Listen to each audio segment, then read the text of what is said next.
So what's up, dude? Same old, man. My kids are little bitty, so just kind of that, and then normal work stuff. We're kind of done with our portfolio, which is nice. So, So walk me through kind of your career. And I was trying to oh think man, my of career is a did series of people just like taking silly risks on me and me trying to like get up the curve. I mean, I I had moments of that. Why am I yeah, here? How right, did yeah. this How did happen? I get here? Yeah, what am I doing? Um, Let's, I where'd honestly you I go to hope it's like school? that Are for you a forever. Texas guy? Yeah, I went to Okay, I UT. I think I went to remember that. UT. I got out December of 2008. So it was awful. I So a wanted, kid.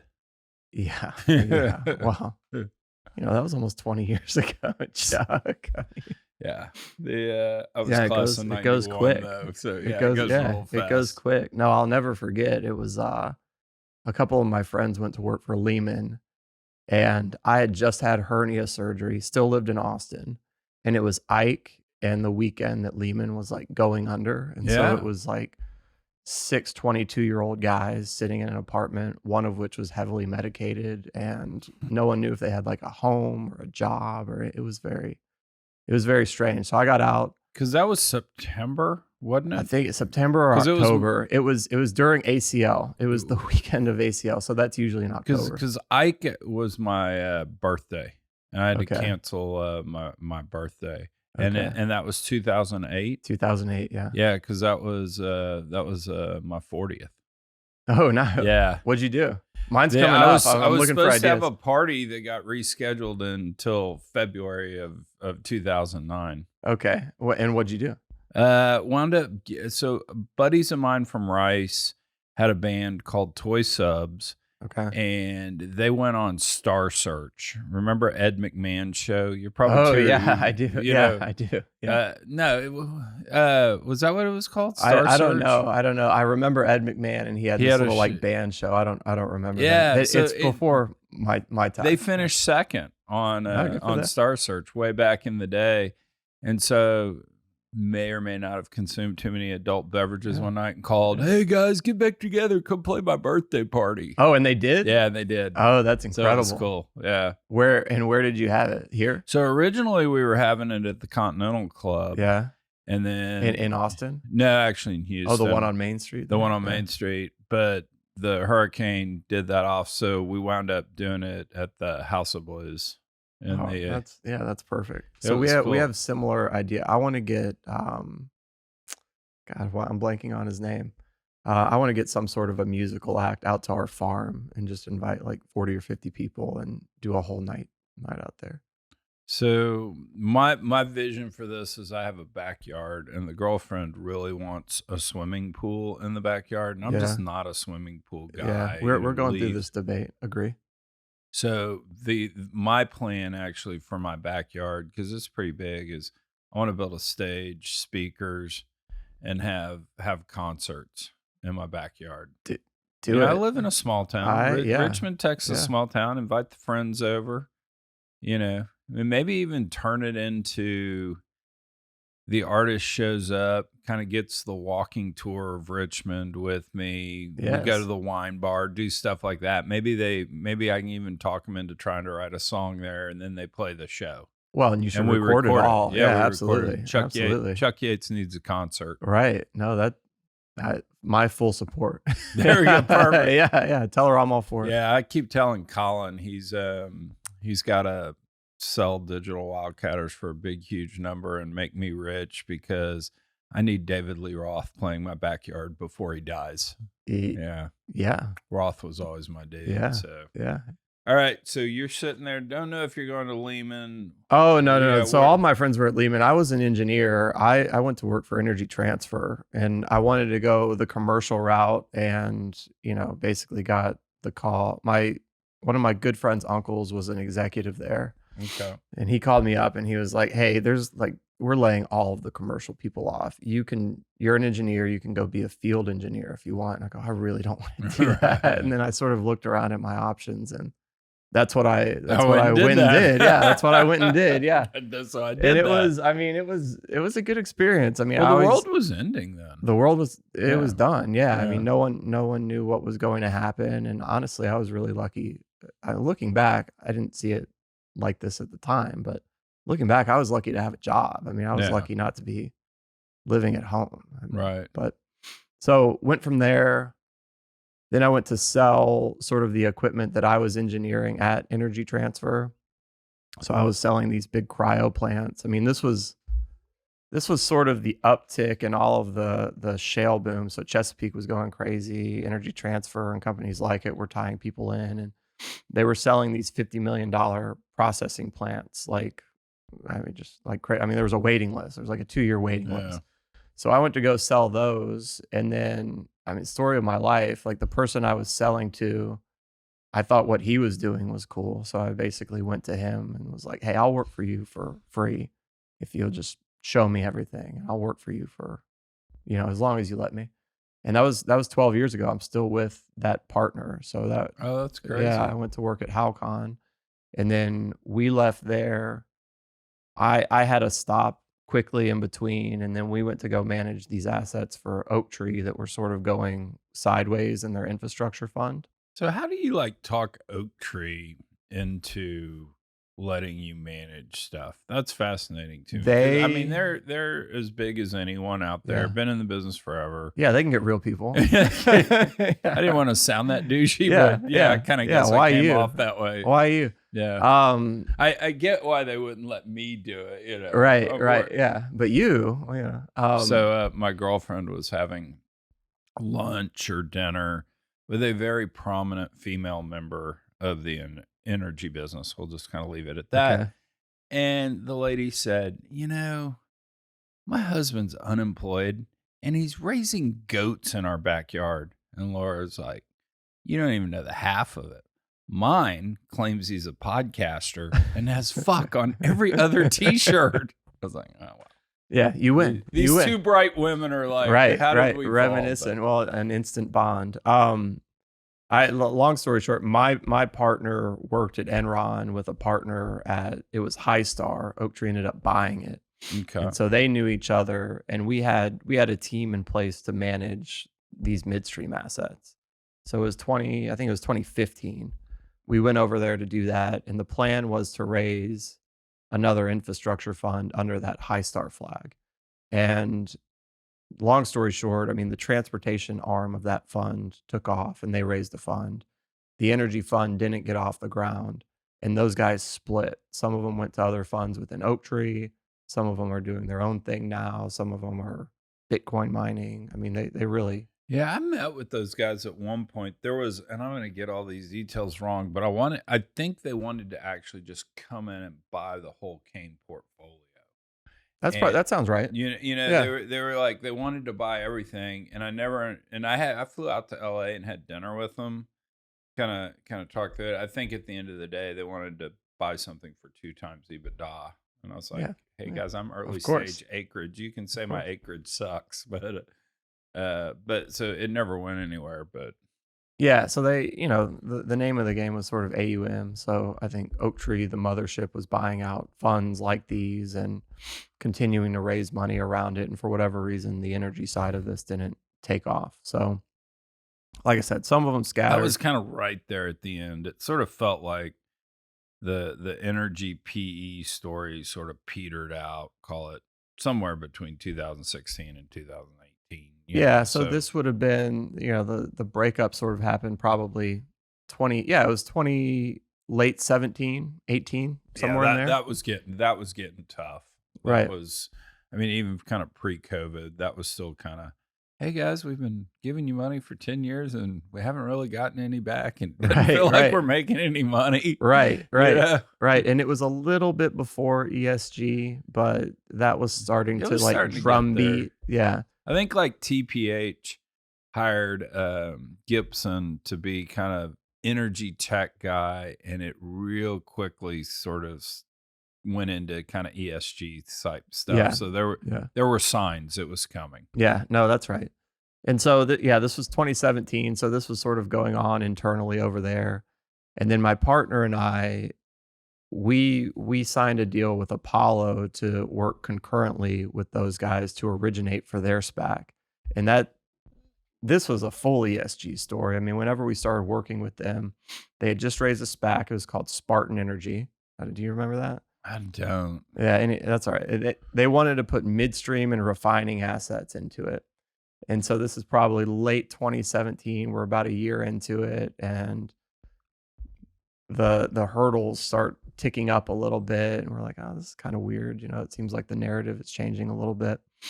They went to an LP meeting and they came back, and it was full ESG from then on out. Wow.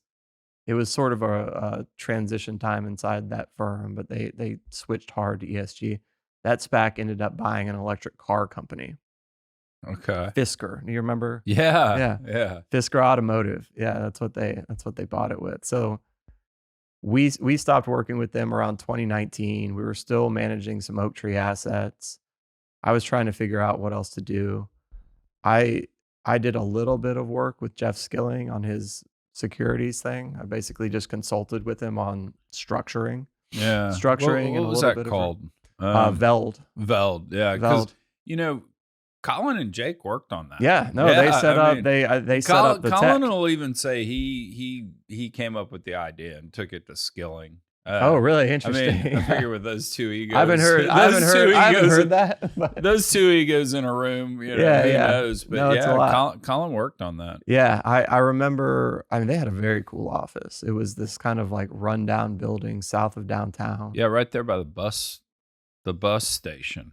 Yeah, you just didn't just want on the other side of the Pierce elevator. You walked inside very quickly. Yeah, Exactly. it was tough, but the actual space was incredible. I mean, very techy. They had all sorts of like big screens. Yeah, no, it's cool. I went down there. That's so because I went down to meet with Colin about my podcast. I'd recorded 3 of them. I had no idea how to publish it. Didn't want to mess with any of that. And I said, "Hey, you want to have my podcast?" And he's like, "Hell yeah!" And like 48 hours later, it was up. And I figured, well, I should probably go down and meet these guys. Who are these jokers? Oh, so you would record and send it into them, and they would edit it. I and post recorded it? about the first 50, maybe like 75 podcasts I did. I recorded in Richmond, Texas. You have a studio? No, this was kind of crazy. This guy named Chase West, good dude. Always his dream to have a recording studio. He majored in that at the University of Texas. It was his passion project. Took an old house in Richmond, Texas, built like literally a world-class studio in there. I mean, I took Lindsay L, the country music singer, in there. We recorded a podcast and she recorded a song there. Really? I mean, it was legit. Like any of my music friends, I would always tell them, come to Richmond. We got a world-class studio. And they're like, what are you talking about? Do they attract people down there? Do people go there and record? You know what the thing that wound up happening with Chase, and I think he's cool with me telling this, is basically it would be late night rap guys showing up. That's cool. That's a thing. Because he was $60 an hour for the studio, or 75, which is cheaper than any of the places in Houston. Right. And so anyway, he may or may not have sent a text periodically, hey, somebody's going to be maybe in the studio tonight. And it's, 5 or 6 blocks from my house. So I'd kind of go wander down, check it out. But it was really cool. Because who was the biggest name? Anyone you would know? The biggest name, and I'm blanking on his name, of course. It's not Drake or anything. No, Drake never came in, and I'm so uncool. I don't know who any of the rappers are. You're wearing like a beautiful shirt. I mean, that's a little bit of cred. Actually the astronaut that the first black astronaut in space wrote his book and recorded his audio book there. Oh, and really? That's pretty cool. That was pretty cool. And that had happened. That had happened kind of before I started recording the podcast there, so I didn't actually get to meet that guy. But the engineer Andy Angelo had worked at Sugar Hill in Houston. Oh, okay. Yeah. So he knew all the rappers. He like, you're like Ghetto Boys. He's like, yeah, I engineered this song for him, and yeah, so he had all the great stories. I don't know if any of them made it out to Is it Richmond. still up? It's still up and going? No, this was the crazy thing. So this was an office park, how they do them in Richmond. It was 5 old small houses. One was a dog grooming, a pet grooming thing. Another was an insurance agency, and it was this recording studio. And one of the members of the Joseph family owned it and sold all the land, and there's now going to be a Starbucks there. But they tore down the studio. Yeah. I tried, and the problem is Chase had embedded so much like wiring and soundproofing. Yeah, it's not cheap. Into that house, and we were, and the guy said, for $5,000 I'll give you the house, but we couldn't figure out where to go put it. It was going to cost. Well, your backyard, Chuck. We thought about that. It actually wouldn't fit. And Chase still wants to run a business, and I'm not sure I need rappers at 2 a.m. in my No, that's backyard. fair. That's you fair. know. Yeah, that's fair. But yeah, so anyway, it's kind of sad, but I mean, all the podcasts I did early days, Pickering, Mark Mills, just think of all these guys. They all came to Richmond and recorded in that studio. Wow. And this was all during COVID? You started during COVID, Yeah, we right? started. That was October of 20. So everyone was kind of at home and everybody was kind of didn't have much to do. We would do that. Energy Credit One, Jeff Davies came out and recorded. I got smashed during that podcast. Oh, really? Because we were doing wine flexing. Oilfield Rando came out, spent the weekend with me. We recorded. Got it. Yeah, so that was fun. But anyway, I totally changed the subject. No, so we were we were just about to hit COVID. So COVID hit. My family and we went to Santa Fe and sort of left what Skilling was doing behind, and I didn't really know what I was going to do next. But I was actually texting with Skilling during that. He's great. Jeff's great. Yeah, wicked smart and well, that was my whole thing. I was like, I just want to be around someone who has these set of life experiences, and Jeff is super charismatic. He was very nice. He was always very humble. I mean, plenty of also very religious, confident. I don't think very religious. I don't think people realize he led his little like groups Bible study in prison, and still does that. I would always meet him after Bible study during the week. Yeah, and I think he still does that. Yeah, I mean, I think, and I don't know this because he and I have never talked about this. We don't know each other that well. But I still, what I've heard from people, and you may correct this, is he still feels like, hey, I did nothing wrong. And at the end of the day, yeah, you may have followed the rules to a T. At the end of the day, a lot of people lost a lot of money, and it was really bad. And you kind of do have to step back and go, hey, I played some role in that. Yeah, I think that's fair. And whether or not he would agree with that or disagree with it, he paid his his penance. And that was, I got a lot of pushback from people saying like, oh, well, why would you even want to be around that? I'm like, well, unique brain. I mean, you're never really going to get the chance to be around someone like that. And whether he did or didn't. And I mean, I was in Houston. I grew up in Houston. I was around during that time. Yeah. I grew up in Kingwood. A lot of people were affected. But we live in a society where you pay your penance. Yeah. And then you're, in theory, supposed to get another shot. So, yeah. I was all for it. And good luck. I always say America's the most forgiving country on the planet. We really are. Well, look, I was like, you need to go on the Michael Milken tour. I mean, Michael Milken's a great example. I mean, financial crime, right? Yeah. Sort of spawned an industry, which is, distressed credit, junk bonds, all that kind of stuff. The corollary with Enron would be energy futures, financial trading, all that kind of stuff. I mean, truly started the way these things are traded. Got in trouble, served their time. Yeah. One of them is taking the sort of like, oh, kind of leave me alone. I did it. Right. I did my time. And the other one is, rebranded himself, and now everyone goes to LA for the Milken conference every year, and So, he's so a philanthropist and all that kind of stuff. So this was great. I forget what year it is, but let's call it 2016, Mhm. 17, somewhere in there. Bob Sinott calls me. He goes, "What are you doing tomorrow?" I go, "I don't know, Bob. Typical day in the office." And he Yeah. goes, "You want to fly to LA?" And I go, "Not Yeah. particularly." And he goes, "You want to fly to LA and have a meeting with Michael Milken?" And I Yes. was like, "Hell Absolutely. yeah!" Absolutely. I said, "Absolutely." So I flew out there. I think Bob and I grabbed dinner the night before. And then we have this meeting with Michael Milken. And so Milken's deal was you go into a heavily levered, publicly traded company where the bonds are trading at 50 cents on the dollar. Mhm. You buy the bonds up at 50 cents, and then you get with management and you just trade as much equity, sell as much equity, whatever, to make it more credit worthy. Like go buy a big PDP asset and use all stock, you know, issue a bunch of shares to the debt holder, whatever you do.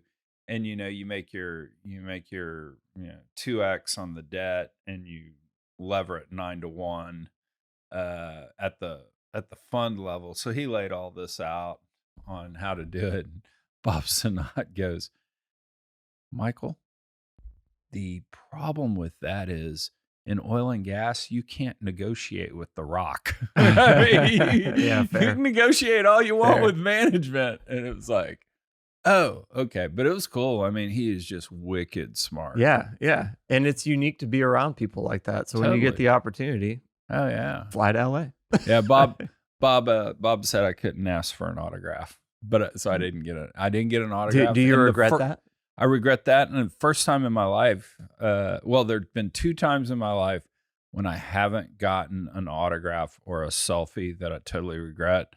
The first time I was in an FBO in Houston and I was back in college, Okay. and a trial lawyer that I'd run his campaign for state rep had just called one day and said, "Hey, I got a private plane. I'm flying over to San Antonio.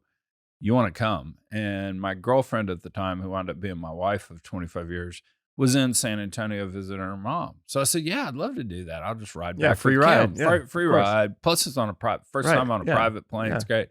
So I'm in the bathroom peeing, and literally at the urinal next to me, Ted Turner comes in. Oh, wow, yeah, that's a And big one. yeah, and so anyway, we kind of sat there, and I just froze. And I think it's because I had my wiener in my Yeah, hand, yeah, yeah. but I froze. So I didn't get the autograph or the selfie, and I'm bummed out with Milken. I didn't get a selfie with him. I've got a story like that. So we were playing golf in New York, and I was late. We played late. We played late, and it took longer. So I'm in the locker room, and I'm kind of like hustling. And this guy, he has the locker right below me, and he just has his stuff everywhere. There's like Right. bags and clothes and everything. I'm like, "Hey, guy, I gotta get to my locker. Can you just kind of like move your stuff? I'm late for a flight." And he's just profusely moving everything. Like, "Oh, I'm so sorry, so sorry. Let me move Right. this over." He looks up, and I mean, it's like Right. me to you. It's Justin Timberlake. Oh, no I way. was like, "Oh my god." We had literally just gone to his concert, and I mean, Right. he puts on a fantastic Yeah, show. he's Like, great. started at 8 o'clock, 8:00, and played to 11:00, and didn't stop the whole time, and it was fantastic. So we're in a locker room. I mean, we're all fully Right. clothed, but I had this like aha, like no one's ever going to believe this. I mean, this Right. is totally like a Bill Murray story, like where he Totally. takes a French fry or whatever. He's like, no one's ever going to believe you. I was like, I have to get a picture. So I asked, hey, I know this is weird, but can I get a picture with you? And he kind of like begrudgingly did it. So like in the picture, I'm smiling really big, and he's got this like mean mug thing, but that's okay. I have the You picture and got the story, and yeah, exactly. So I'm that guy. Like if I see us, first off, my best friend Fish says I have the most amazing celebrity radar on the planet. Like I can walk You're a into magnet. well, not so much that I'm a magnet, but I can walk into a crowded hotel and go, B-level actress in Yeah, the I feel reality it. show. She's right over there. We'll go get it. So I walk up to all of them. I get pictures of all of them. I want to, another one I didn't get the selfie on, but I at least got a great line. I saw OJ Simpson in the San Jose airport, And I went up to him. I go, hey, OJ, I got something for you. I got a line on the Real Killers. Oh, God. OJ kind of looked at me, freaked out, and ran off. So I didn't get that stuff either. But my Facebook page is just me with tons of celebrities. And you won't get this answer, but one of the best pictures I have, me and the dude look like we're best friends and forever, was the biggest dick on the planet. I'll give you one guess on who that was, just because you'll never get it. But Floyd Mayweather. actually, not a bad one. I could see that. No, Dan Aykroyd.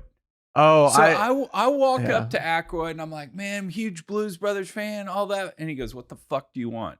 And I go, you mind if I get a picture with you? And he goes, yes, you have 30 seconds. And I go, oh man, this is so cool. And he's like 28, 27. So anyway, I do this, click. I'll get Jacob to embed the picture of me. Yeah, and do Dan. it. I mean, we look like we're best friends. And the second I go click, he says, get the fuck out of here. And I'm like, yes, sir. Yes, sir. Yes, Yes, sir. sir. Absolutely. I met Tom Arnold. He was lovely. I think he had just gotten divorced from Roseanne. So he Yeah, was he's like happy. on cloud nine. I got my Yeah. money. I don't Yeah, have to, I don't have exactly. to- But I was young. Is at Planet Hollywood. And my dad was like, do you know who that is? I go, no, not really. He's like, well, it's Tom Arnold. Let's go. And So what I want, people always ask, what do I want to do when I grow up? My best friend Fish for years has always said, Yates just wants to be a game show host. That's what he's always wanted to do. But actually, I think I've refined the answer. I want to have a role like Tom Arnold had in True Lies. yes. He was so good. Yes. So He made so a your career wife- out of it. God, he was so good in that. So your wife's banging a car salesman. Right. No, he was lovely. I could He was lovely. I could see him being cool. Yeah, he was cool. I mean, Justin Timberlake was cool. I haven't really Timberlake- had any bad experiences with those guys. No, I really. Now, my host at the golf course was mortified. Yeah, of course.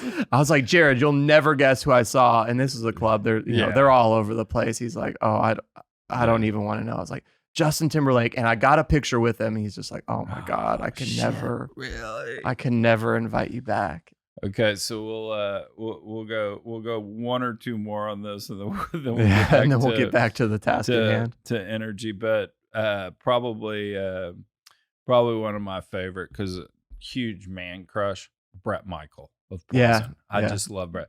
Yeah. And so I got back. The beauty of a Bret Michael concert, like if you go see the Bret Michael band instead of Poison, Mm-hmm. everything's for sale.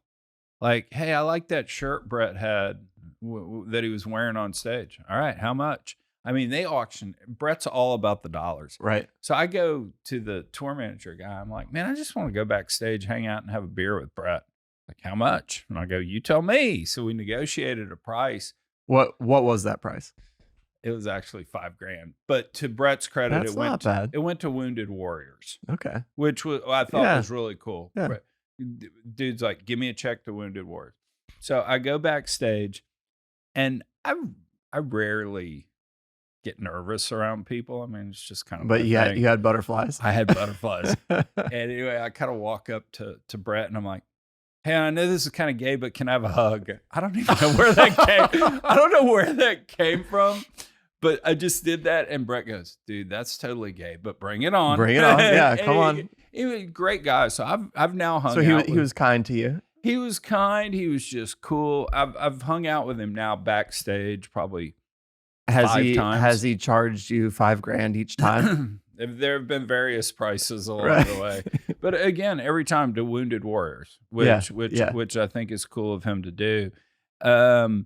He doesn't know my name. I don't have his cell phone number. We don't text. But if I walked in backstage, he would recognize me. It may be like, where's that restraining order type recognition, yeah. but yeah. Well, he could see the yellow shirt with the Yeah. I'm a ray of fucking sunshine coming. He's like, yeah, that checks. Nice. I'm still jealous on Timberlake because I've never met Timberlake was good. That was He's a the badass. biggest. I mean, he's like, top 10 probably. I Yeah. mean, he's huge.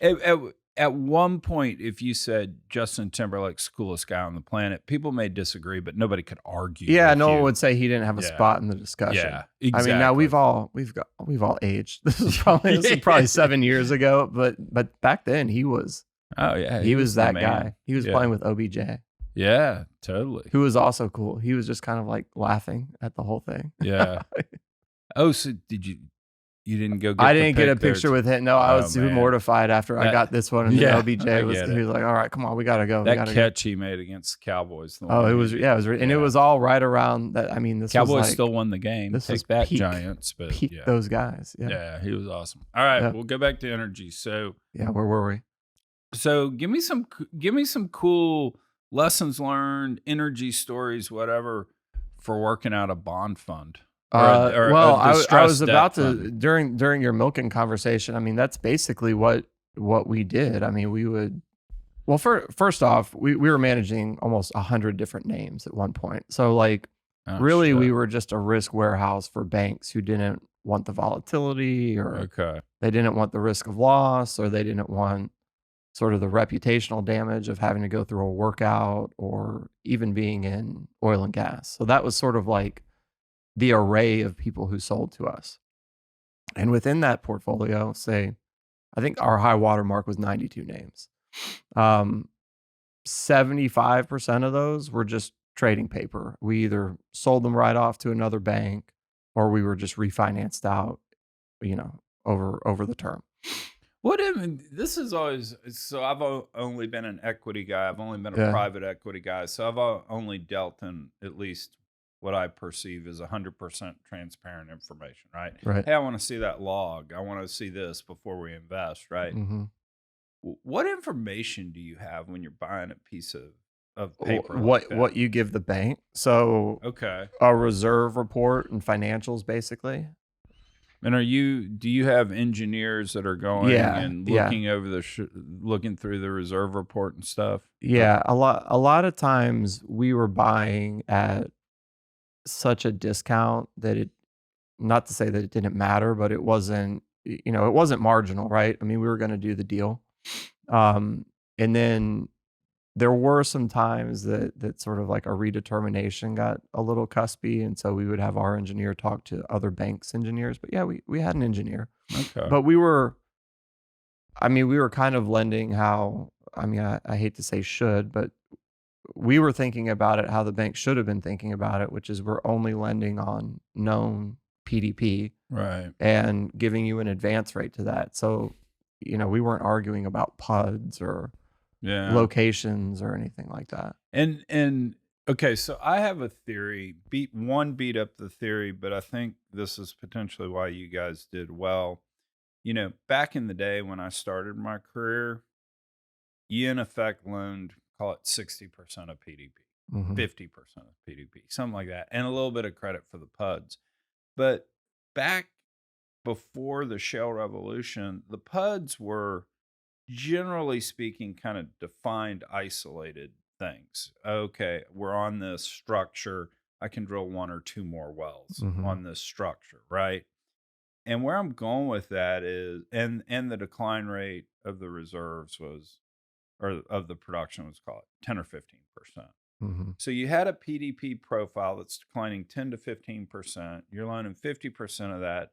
And the CapEx spend was literally kind of isolated to, okay, we're going to get a rig over here, Yeah, it drill was it. chunky. It was discreet. It was discreet. Yeah. Yeah, exactly. Better Yeah. word. Look at you. Yeah, Being I way know. more Yeah, yeah, articulate. yeah, I yeah. like Yeah, I that. know how to read. Yeah. Hey, exactly. Shale revolution comes along. Your decline rate's much more dramatic, particularly early stage of drilling those wells. And then number two, you had 3 rig contracts signed and you're Hmm. just drilling. Hmm. You're going. And so I always thought banks should have readjusted to, I'll loan you 60% of PDP from year 3 on or Yeah, something. yeah. And then I potentially, thought that's where you were going, because you can argue a lot about type curves. I mean, type curves are sort of a voodoo science, yeah, you like know? It's like, one, oh, yeah, yeah. I mean, people point argue about point two B in the B factors all the factor. time. Yeah. Yeah, yeah. So something like that, and some way to potentially stop the rig, like don't let a rig contract be longer than 6 months or something, just so the CapEx would potentially stop. Because I think the banks got in trouble because oil went to minus 37. But at the end of the They day, were in trouble before that, but yeah, yes, yeah. but it was just the game fundamentally changed, and so I don't see how their rules didn't change. You know, Well, it because shouldn't have been they're 60% of PDP or I 50%, I agree, whatever. and I think if the underwriters ruled the world, that's what it would be. But you have to remember when they got into this, call it early 2010s, it was hugely competitive, and there Yeah. wasn't an ESG factor there, right? It Yeah. was, we need to get into this. I mean, it was the Yeah. big I people discount this. This was the biggest technological kind of revolution in the last definitely Since the 25 computer, years. I mean, since the computer, yeah. since the internet. We'll Yeah, go since the internet. absolutely. Yeah, Yeah. since the 2000s for sure. And so you had these banks sort of clamoring to who's going to serve that, right? And so they would knock on the PE firms and all these other Yeah. guys who were doing it, the Chesapeakes of the world, and they Yeah. say, "Hey, we want to be your banker," Yeah. And how do you compete? I mean, it's a fungible asset, so you compete Yeah. on terms. That's what I got told by one of the premier bankers at the time. I always said, "Why didn't y'all change?" And he said, "I couldn't.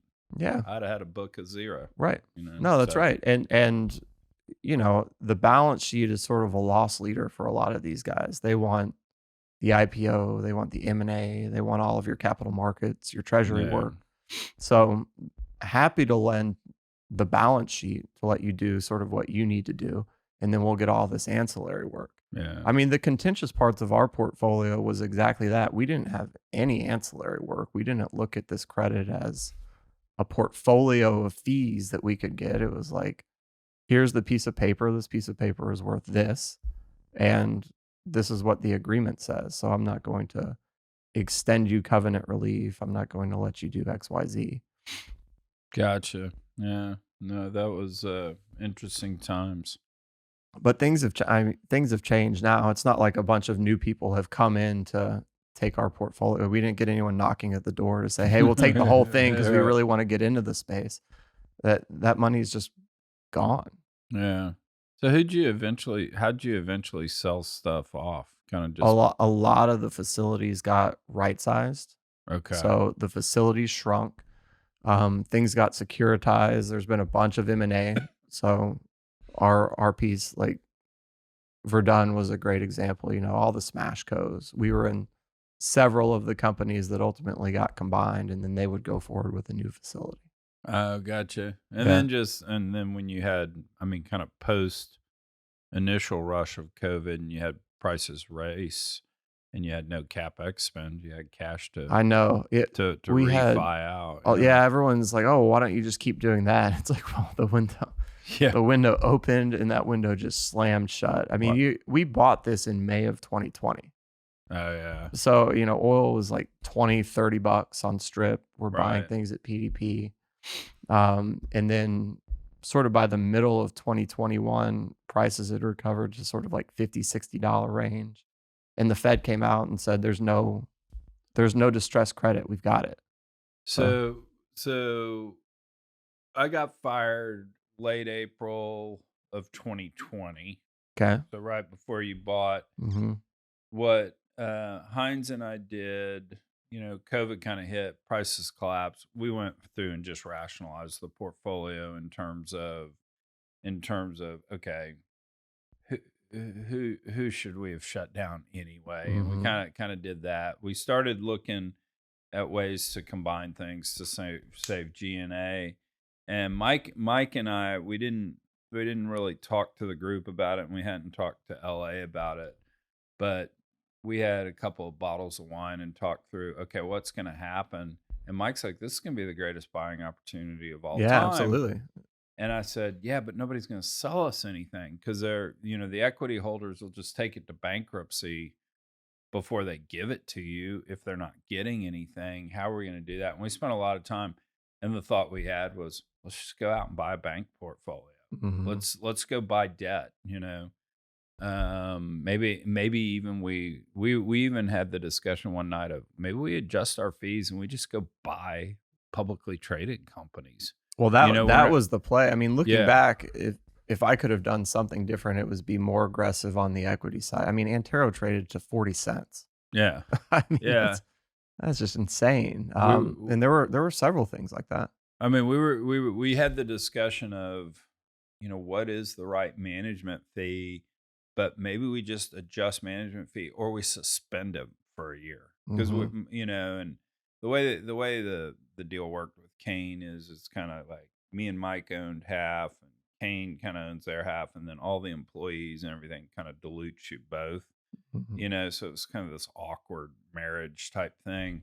But, you know, we were thinking maybe the pitch is just, hey, on the new fund, we're going to deploy it all this year over the next 3 to 6 months, and we'll forego management fees for a year, and then we'll turn them back on. And we were thinking that maybe LPs would go for that. Hey, we signed up for private equity and all this, and we were going to be, we can't get you exposure there because nobody's going to Yeah. sell an asset. Well, and no one was willing to take a view on I've talked to so many people. They were like, "Well, we told our LPs we wouldn't take a view on commodities," and you're kind of going, "Well, wait. I mean, come on. We're obviously on a tail, right? Like, Yeah. just like just like if oil goes to 300, I mean, you're on the other side of the tail. You should sell that. And, Yeah. when oil is at 20, the world doesn't work. I mean, Yeah. and, like if it keeps going like that, we're all eating out of cans. So like maybe now's the time to take a view." But Yeah. a lot of people didn't. Some people did. I mean, the Ensign deal was huge for those guys that did take a view. Yeah. Yeah. It was good for us. I mean, we And our whole but pre-COVID kind of, let's call it 2017 to 2019, our whole view of the world was it's going to be incredibly volatile, but it can't go below 40 for that long. mhm. Because just the U.S. is the marginal producer. Nothing's making money at less than 40. Because when we did the Silver Hill 2 deal, which was basically 2000, had to have been 2016, I think, when we did Silver Hill 2. The investor memo for Silver Hill 2 was, if we just duplicate what we're doing on Silver Hill 1 acreage, and these acreage blocks were right on top of each other, if we just duplicate that, we make 20% rate of return. The Silver Hill 2 acreage was actually blocked up so you could drill long laterals. If our 1.3 capex for a long lateral versus a shorter lateral, and we get 2x the reserves because we're going twice the length, if that works out, we got a 30% rate of return. And then the other thing was, if we could find one more zone, or actually that was a 35% return, if we could find one more zone that looked like the Wolf Camp, we would get a 50% rate of return. And Concho had drilled a long lateral. I'm blanking on the other zone, but we were going to get to go frack that within the first 30 days of owning it. All that investor memo lined up perfectly. It was great. It was all predicated on $40 oil. And when we signed the PSA to buy that from Concho, the price of oil was $31.96.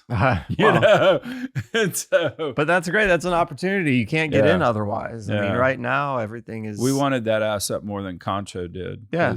They wound up, we wound up drilling a few wells, flipping it to RSP, and Concho went and bought RSP so they could Yeah. get the asset Beautiful. back. Yeah. Beautiful. I mean, now it's sort of going the other way. Like it's just a cost of capital game and scale, and everyone's getting consolidated. And Yeah. So how do you make money now? Because I don't know. In energy, I'm not sure. well, I get the fun. I get everybody's like, when you can go raise your own fund. And I said, well, first What off, would I you do? like having fuck on Yeah. my T-shirt. Yeah, And yeah. I like misspelling masturbate on Twitter, but I don't know what I always say. Rice University is, because Allison and I have been, Thacker, the CIO there, have been friends since Rice. I've known John Lawrence for a really long time. They were always my biggest and most supportive limited. And I'm always like, well, what am I going to go tell those guys that I'm going to do to make money? And I don't know what I would do to make money in E&P these The only days. thing I'm doing in energy is buying things offshore, and we bought into a couple overrides, which have worked out very nice. But the whole premise, and it doesn't really work for PE, is that look, I'm going to buy PV high teens, and I have a reservoir that's going to produce for another 10 or 15 years, Yeah. and I get exposure unhedged to the back end of the curve. Yeah. And that's not very exciting. And Yeah. I don't think you could raise a fund around it. I mean, I don't think you'd get enough velocity around it, but Yeah. that's the only thing that I It's kind see of what interesting. Sheffield's done. I mean, that's kind of Yeah. Brian's Yeah. fund that he's Yeah. raised. And the Silver Hill guys who are Yeah. kind of doing it now. I mean, people are buying PDP, getting access to that curve and trying to optimize it. But the whole drill bit or the land flip thing, I mean, that's over. I don't We at hit scale. Yeah, we hit every piece of rock with a bigger hammer, Right. And so Right. I mean, I think we know what every bit of rock on in the United States will do Mm-hmm. within boundaries. Yeah, now you're starting to see more finesse. People going, okay, I hit it with a sledgehammer. Would the 10-pound hammer versus the 20-pound hammer work better and my economics improve? I mean, you're Yeah. getting into really fine tuning of things, which is hard for PE to get into. Yeah, I mean and I've always been literally my whole career been a growth guy. Mm-hmm. And so, the things you do today, I call it, you need to be a plumber and worry Right. about nickels and dimes. Right. I was never very good at that. Yeah, I have a hard time with it too. Yeah. This was interesting because we talked about this week on BDE, but if you looked at the improvement of oil wells in the United States, let's go but like 2010 to 2016, every year they were going up 30%. The Right. average well was 30% better, Right. IPs, all that, right? And then in 17 and 18, they were up like 20% and 15%. So they were still getting better and all. Raymond James did an interesting analysis, though. They, in 17 and 18, took every well in America drilled in the database, but took out Chevron and Exxon. Okay. And the thesis was those guys historically had not been drilling. They're late to the game, so they start drilling horizontal, modern completions on the best rock in the Permian. Mm-hmm. So why should we count their wells, kind of coming late to the game? Because that's not really technology. That's just putting some great rock into the mix. Right. And when you took that out, actually well performance was like up 1%, down 3%. So it kind of flattened out then. Yeah. Yeah. Oh, there's a thing is diminishing returns. I mean, I mean, totally. And it's we worse. saw It's that. worse rock, right? I mean, you drill all the good stuff first, typically. Yeah. And there's only so much you can do. I mean, it's and a physical. we tried everything. Yeah. And we got really good at it really quickly. Right. And then you had to get to work. Yeah, you had to get to real work. Yeah. Yeah. We so yeah, and it kind of felt like to your point, what you were talking about earlier, at Kane during kind of call it 17 to 19, it was let's dial this back. Mhm. Maybe we're changing sand types. Okay, let's try some 100 mesh, just to see. But it was about optimizing and how do we save. And we lost 3% of our EUR, but we saved 15% on the front end. Great, let's do that. Yeah, and even financial optimize. The securitizations have sort of changed the way people think about themselves. You sort of have a manufacturing company, and then like a REIT almost inside a lot of these things. So that you're starting to see people break those up to match cost of capital, but there's not a big obvious thing to go get. The low hanging fruit is gone. It's kind of blocking and tackling.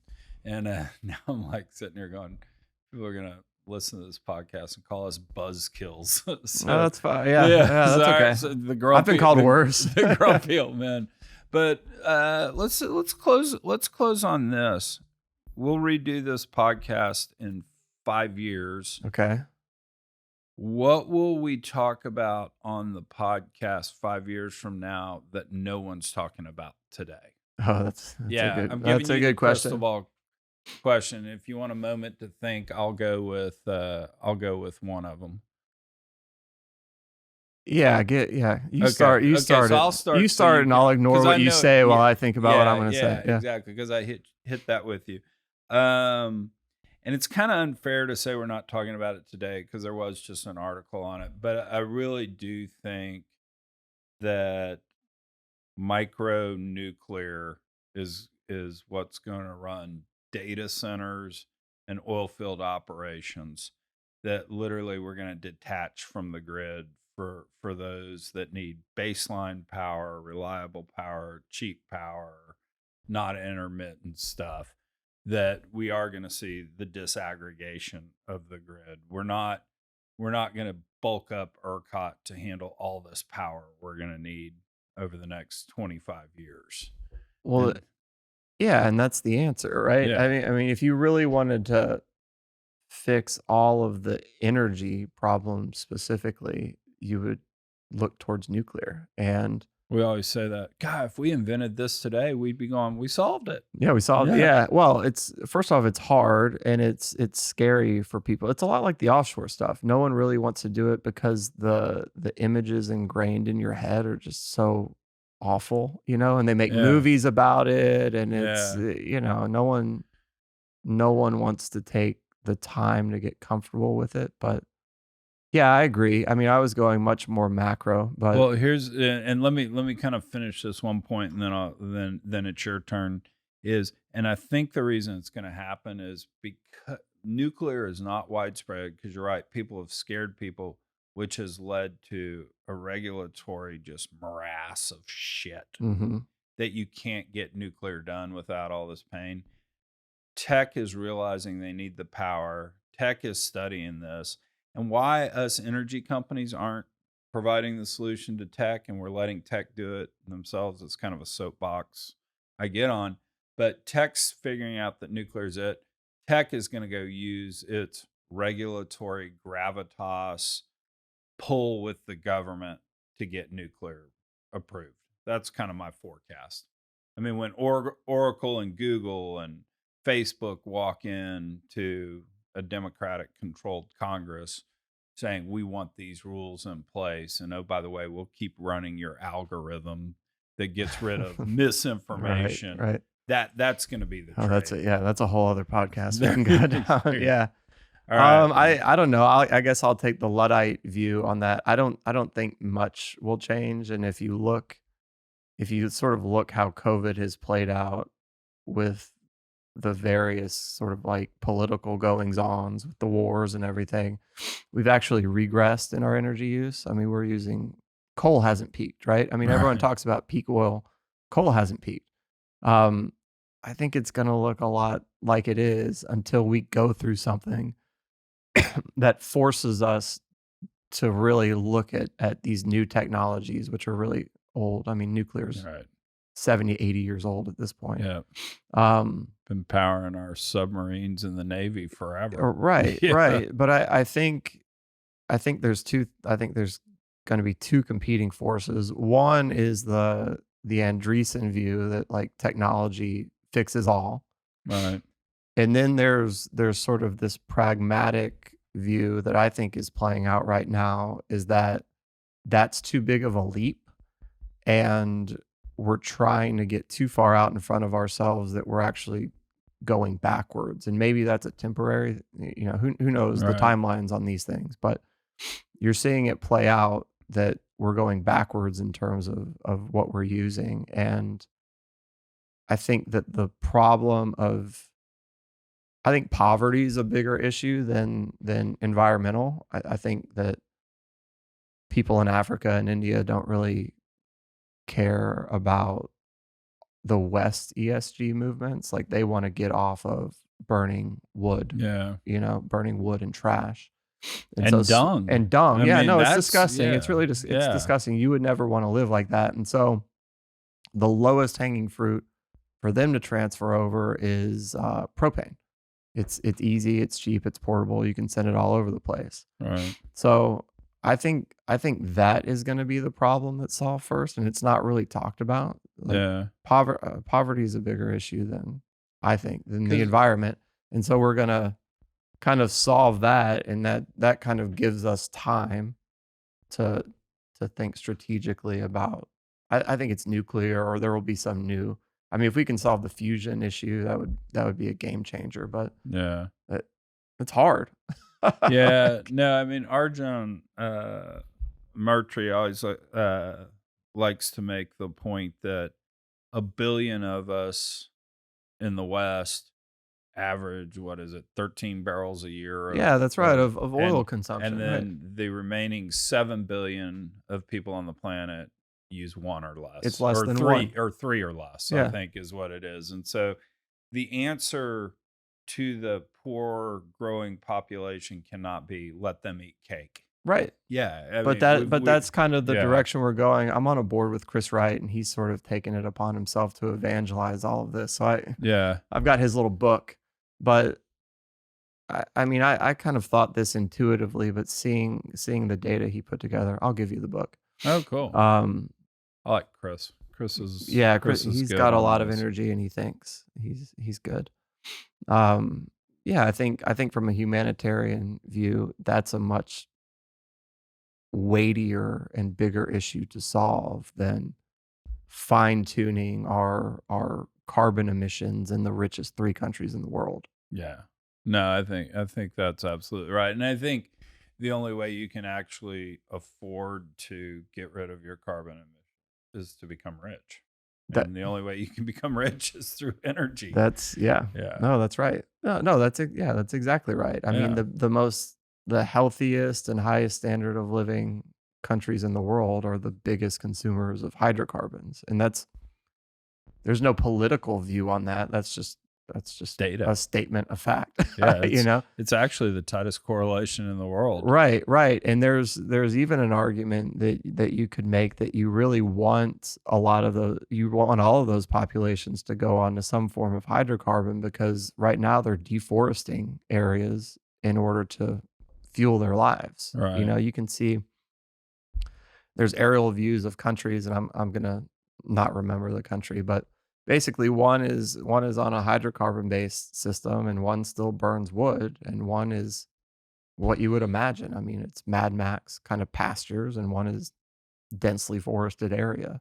I mean, there's a lot of ways you can go on all this, and I think the narrative isn't. It's just going to be incapable of playing out that we can just go completely renewable, and that the world will follow. There's not a pathway for that.